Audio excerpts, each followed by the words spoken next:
In this video, I'm going to be going over the best cards to be buying right now in NBA 2K25 Myteam after the new packs did cause the auction house to crash quite a bit, and also with the new Bracket Buster Festival, there has been a huge market crash for pretty much a majority of cards besides the 100 overalls, but we are finally starting to see some dark matters come down in price, and I'll be talking about what are the best cards to be buying in this game at a lot of different price points. I'll mention some dark matters that do go for quite a bit of MT that I do think are worth their price tag and that I would recommend picking up if you guys have the MT, but I'll also talk about cards that are a lot cheaper that have come down in price and cards that I just think are amazing for their price tag.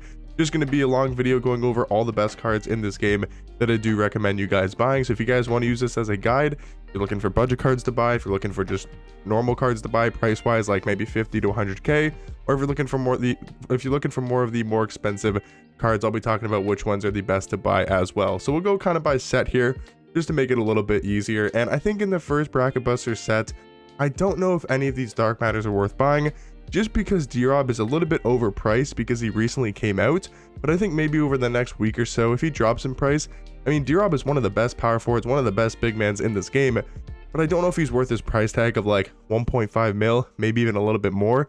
I don't think that's necessarily worth it right now, but I do think he's still a very good card, and then I don't think Lonzo is really worth that. He's going for like maybe 700,000 MT. I don't know if he's worth that price tag. And then Adam Morrison, I think is probably one of the more overpriced cards in this game. So I would personally stay away from these three dark matters as of right now. But then looking at the Galaxy Opals, I think there's two definitely you guys need at the small forward position, or at least to consider which one you guys would rather, because I think Galaxy Opal Carlos Boozer and Galaxy Opal Tyler Hansbrough are two of the better small forwards in this game, especially for their price tag. And I think Hansbrough might be a little bit more expensive. We saw Boozer was like 85k. I think Tyler Hansbrough still is a buy now, but it doesn't look like he's a buy now right now, but he should be around 100,000 MT. And I think both these cards are amazing at small forward. They both have great jump shots, especially Tyler Hansbrough. I mean, his jump shot is absolutely butter. Carlos Boozer is such a good defender, really good jump shot as well. But yeah, it doesn't look like Tyler Hansbrough is a buy now right now, but he was earlier this weekend, so not sure why he went back up in price. Maybe just because people realized, you know, how good of a card he is. But I think Boozer is maybe even a little bit better, and he's only like 80,000 MT. So if you guys had to pick between the two, personally I would go Carlos Boozer over Tyler Hansbrough. He's a cheaper card, and I do think he's slightly better, but both these cards are amazing.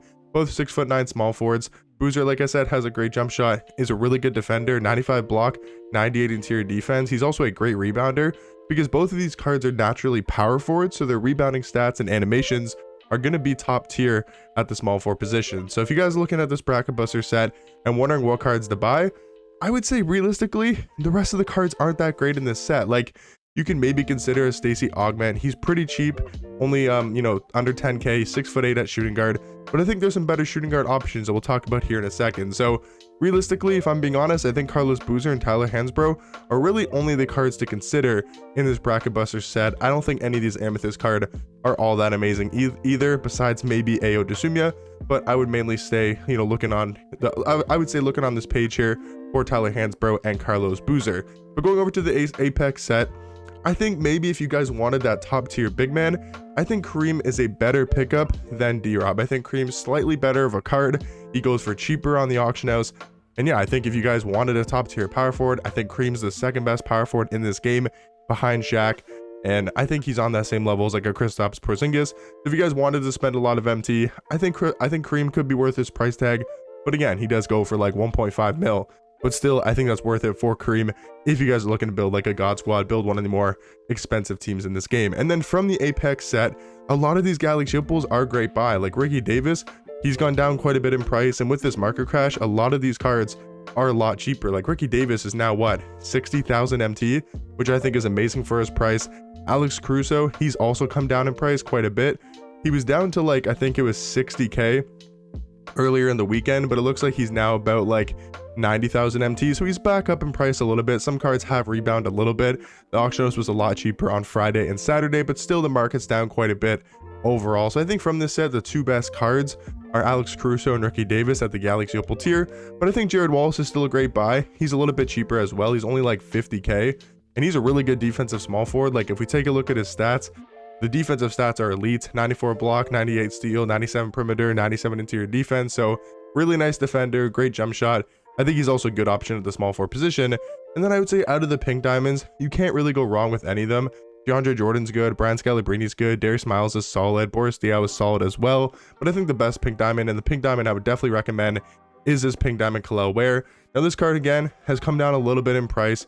You could see him on, I think it was Friday, for like 30,000 MT to 35k. It looks like maybe right now he's sitting about 40,000 MT, so a little bit more expensive for Kel'el Ware than he was over the weekend. But I still think he's probably one of the best cards in this set to buy. And then I think the last card in this set I would recommend you guys picking up is Bruce Bowen. I think for his price tag, I mean, he's 3,000 MT on the auction house, and he is one of the better two-way defenders, two-way cards in this game. He's going to play lockup defense, be one of the better perimeter defenders in this entire game at the lower tier at the budget price tag, and also does have a great catch and shoot jump shot, so he can be that perfect 3-and-D card if you guys are looking for very cheap cards on the auction house. And I think Bruce Bowen is a great buy from this Apex set. All of these amethysts are pretty good, besides like Aaron Nesmith and Chris Murray. All three of these cards are definitely solid, or all four of these cards I should say, are definitely solid for their price. But again, those are more salary cap cards in my personal opinion. I think there's a lot better cards for their price tags as well. But from this Apex set, like I said, Ricky Davis, Jared Wallace, Alex Caruso, Kel'el Ware, and Bruce Bowen, and maybe Brian Scalabrine and DeAndre Jordan will be kind of the cards I'd be looking to pick up for a lot different of price tags. Now looking at the Radioactive set, I think the only Dark Matter that might be worth his price tag is Dark Matter Ron Artest. But this card is sitting around like maybe 400 to 500k.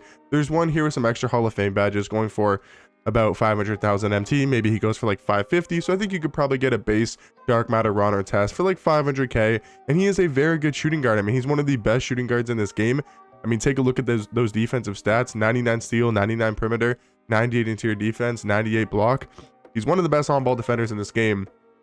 And we can see this one here just sold for 556k with, I believe that's over 10 Hall of Fame badges added, because actually, yeah, that's way over. I don't know how many badges he added to this card, but this is a pretty souped up Ron Artest, and he only went for 550. So I think you could probably get a base one for under 500,000 MT. And for a top like 3 shooting guard in this game, potentially, I mean, maybe you don't want to have him as a top 3 shooting guard, but he's definitely up there for one of the best shooting guards in this game. I think he's a pretty solid pickup from this Radioactive set. And then from the rest of the Radioactive set, I think Kyle Korver definitely has to be a card to consider. He's only about like 60,000 MT. Is he like my number one option at shooting guard? No, I think Ricky Davis is a little bit better, and maybe some cards we'll talk about here in a second that I think are better than Kyle Korver, but he's another card to consider. I'm just trying to give you guys as many choices and as many options as possible. Jonathan Bender, though, he's almost like a must buy for his price if you guys need a small forward. Carlos Boozer is amazing, and I think he's probably a little bit better than Jonathan Bender, but Bender's now like under 40,000 MT, and for a 7-foot small forward with how elite of a jump shot he has, I think he's kind of a no-brainer to go pick up on the auction house. So him and Kyle Korver, I would say, are like the 2 more expensive cards from this set to pick up, but I do think they're both very good for their price tag. And then I think cards like Matt Barnes, I mean, he's a really, really good buy if you guys are looking for a budget shooting guard. He's got a very quick jump shot, 6'7" at the 2, 93 3-ball. He's got good defensive stats. He plays defense. He's got a really good release, and all around, he's one of the better budget cards in this game. And then I think Tyson Chandler, he's also kind of a must buy at the budget tier from this Radioactive set. He's a really good defensive center for like 4,000 MT. He's 7 foot and can also play power forward. I know he has a low 3-ball rating of only a 62, but he does have a great jump shot, and he's very consistent from 3-pointer if you get his release down. And like I said, he's a very good defender, 96 block, 96 interior defense. So I think Tyson Chandler is a great buy if you guys are looking for like a budget center / budget power forward.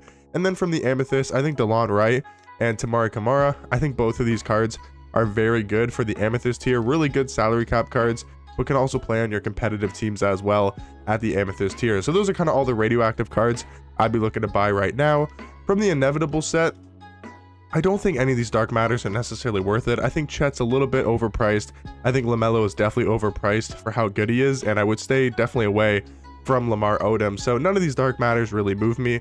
And honestly, none of these cards really in this Inevitable set, to me, are necessarily worth it. I think Rudy Gobert potentially could be a pickup, but I almost think Diamond Tyson Chandler is a better card than Rudy Gobert. And Gobert goes for what, 80,000 MT, 75k, maybe 70 to 75,000 MT. And I think a 4,000 MT Diamond Tyson Chandler is actually a better card at the center or power forward spot. So For me, I would just go get Diamond Tyson Chandler. I think, again, he's better for his price, and he's also just a better card. But I think Rudy Gobert is just another option. He is a very good defensive center. I think OG Anunoby is a little bit overpriced. He goes for like 80,000 MT, which I think he should go for maybe like 50K, and that would sort of be a better pickup. But he's another option. He's okay at the shooting guard position. Same thing with Drazen. He's come down in price quite a bit, under 50,000 MT. But again, I think there's better options at the shooting guard position. And then I also have to mention like a Danny Green, mention a Kobe White. Both of these cards are great at that budget tier, but I do think there's better options. That's why to me, they're not going to be like must-have budget cards, because Kobe White's actually a little bit overpriced as well because of that dynamic duo. He's going for like 20 to 25K. But again, I think they're cards I should mention because they are definitely solid for their price tag. And then from the Amethyst kind of selection here, I think GG Jackson's a really good buy. Whether you want to play salary cap or you just want to have him on your squad, he is a very good 6'9" small forward, has a good jump shot, great player build, plays good defense, and yeah, an amazing salary cap card, but also can play on a lot of people's budget squads. So those are kind of the cards from the Inevitable set that I'd be looking to pick up. From the Heroic set, I would stay away from honestly all of these cards. I don't know if any of these cards are necessarily worth picking up for their MT price. A lot of those cards are very expensive and very rare. But from this unlimited set, I would say the only cards to consider is like Joel Embiid and Gary Payton. Now, Gary Payton is a really good point guard. He's one of the best point guards in this game. But I think Alex Caruso gives you about like 90 to 95% of what that Dark Matter Gary Payton does. And this card only goes for like 80,000 MT compared to like the couple 100,000, maybe even 500,000 MT you're going to have to spend on Dark Matter Gary Payton, who yes is a better point guard than Caruso, but I don't know if he's necessarily worth his price tag. But if you guys are, looking to spend a lot of MT, if you guys have a lot of MT to work with, I think Gary Payton and Joel Embiid are both great buys at the Dark Matter tier. And then I would say from the unlimited Opal selection, I think Vlade Divac for his price is really good. He's only like 75K. He's a really good big man. I think Rudy Gay is also a great card as well, and he's kind of nearing that 100,000 MT buyout price. And I think he was a buyout earlier in this weekend. So I do think Rudy Gay is another really good small forward option. But other than that, I would say Vlade Divac and Rudy Gay are pretty much the only cards I would consider in this unlimited set besides the Dark Matters, Joel Embiid, and Gary Payton. Now going over to the Season 4 kind of tab here, I think in the All-Star set, some of these cards have come down in price. So if you guys are looking to spend a lot of MT, I know Giannis, LeBron, these cards have dropped a little bit in price, but really not that much. I think Wemby has also gone down quite a bit in price as well. So if you guys wanted to get an Opal Wemby, or if you guys wanted to get a Pink Diamond Wembanyama, especially Wemby, I mean, there's a 10 legend badge here that you can probably get for like under 500K. And I've seen base Wembanyamas, the Pink Diamond, go for like 300,000 MT, which is a really good buy in my opinion for Pink Diamond Wemby. So I'd probably recommend Wemby over the Opal, but both of those, have gone down quite a bit in price and potentially could be good pickups. I think Pink Diamond Stephon Castle is always a really good buy. A great defensive point guard, 6'7", plays defense, has a good jump shot, good dribble sigs, and yeah, he's like under 20,000 MT. But I think from the All-Star set, guys like Wemby, guys like Jaren Jackson Jr., I think Jaren for like 100,000 MT, maybe like 150, he's a pretty good buy as well at the power forward position. Besides that though, in this set, I mean, Lunar New Year, you have to talk about Michael Beasley. The fact that he's now a buy now price, and earlier in this weekend, he was like 80,000 MT. I kind of wonder what he's going for now. He might not be a buy now price anymore, but you can definitely get this card for like 100,000 MT if you're looking at the right time on the auction house. And he's still one of the better offensive small forwards in this game. 6'9", really good jump shot, great dribble sigs. If you're looking for a scoring small forward, you're not going to find much better than Michael Beasley. And to talk about a similar card here, got to talk about Pink Diamond Dr. J. This card was also down to like 75 to 80,000 MT. And some of these cards have rebound up back into price a little bit, but Dr. J still is a buy now. He's maybe like 95 to 100K, and I think he'll keep going down in price over time, especially once we get to Tuesday and we do get those heroic super packs. I think cards like Dr. J, Beasley, Wemby will start to go down a little bit more in price as well. But looking at the rest of Season 4, I think AK could be an option as well if you're looking for a defensive small forward. But I think if you're looking for a defensive small forward, just go ahead and pick up Gally Triple Jared Wallace for pretty much half the price. But just wanted to give you guys another option with AK-47. And I think that's pretty much going to be it, boys. Pink Diamond Kristaps Porzingis, he's another good center option, and he's fairly cheap. He's like 80,000 MT. Actually, he's gone down quite a bit. He's like 70K. So he's a card that's definitely gone down. He's like 60 to 65K. Really good pickup at the center position. He's 7'2" with a great jump shot. But yeah, that's pretty much all the cards I'd recommend you guys buying right now in this game. A lot of cards have come down in price. There's like even a pink diamond Hakeem who could be a decent option for his price tag of now only like 30,000 MT. But let me know in the comment section down below, what cards are you guys looking to pick up right now in the game. But just wanted to give you guys a longer video talking about all of the best cards to be buying right now in this game, so you guys know for different price points, if you want those expensive top tier cards. Obviously I mentioned, you know, some that I think are worth their price, and then also talking about maybe some like mid-tier cards like pink diamond Wemby who go for like 300k, right? And then talking about some just like 100k cards like Beasley, Dr. J, right? Even like a pink diamond LeBron. If you can maybe find a pink diamond LeBron badged out with some legend or just a lot of Hoff badges, he could also be a great pickup as well at the small forward position. And then I feel like I also gave you guys quite a bit of budget cards that do go for a fair cheap price of like under 10k that I do think are worth picking up. Hopefully you guys found this video helpful, and I'll catch you guys in the next one. Peace.